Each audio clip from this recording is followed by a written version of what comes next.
السلام علیکم۔ شادی کی پہلی رات میاں بیوی نے فیصلہ کیا کہ جب وہ کمرے میں پہنچ جائیں گے تو پھر دروازہ نہیں کھولیں گے چاہے کوئی بھی آ جائے۔ ابھی دروازہ بند ہوئے تھوڑی ہی دیر ہوئی تھی کہ دولہے کے والدین کمرے کے باہر پہنچے تاکہ اپنے بیٹے اور بہو کو نیک تمناؤں اور راحت بھری زندگی کی دعا دے سکیں۔ دستک ہوئی، بتایا گیا کہ دولہے کے والدین باہر موجود ہیں۔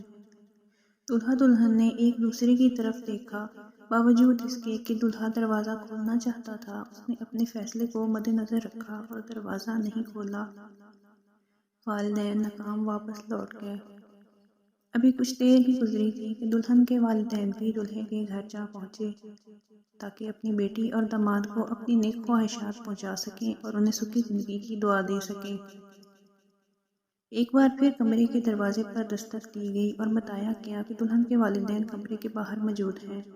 دولہا دلہن نے ایک دوسرے کی طرف دیکھا مگر اپنا فیصلہ ذہن میں تازہ کیا۔ باوجود اس کے کہ فیصلہ ہو چکا تھا، دلہن کی آنسوؤں بھری سرگوشی سنائی دی۔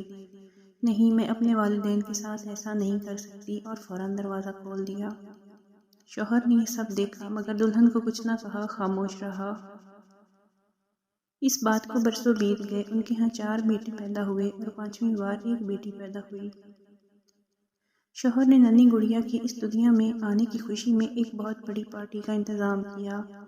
اس پارٹی میں ہر اس شخص کو بلایا جسے وہ جانتا تھا اور خوب خوشیاں منائی گئیں۔ اس رات بیوی نے اپنے شوہر سے پوچھا کہ آخر کیا وجہ ہے کہ آپ نے اتنی بڑی پارٹی کا اہتمام کیا جبکہ اس سے پہلے 4 بچوں کی پیدائش پر ہم نے یہ سب کچھ نہیں کیا؟ شوہر مسکرایا اور بولا، یہ وہ ہے جو میرے لیے دروازہ کھولے گی۔ بیٹیاں ہمیشہ قیمتی ہوتی ہیں۔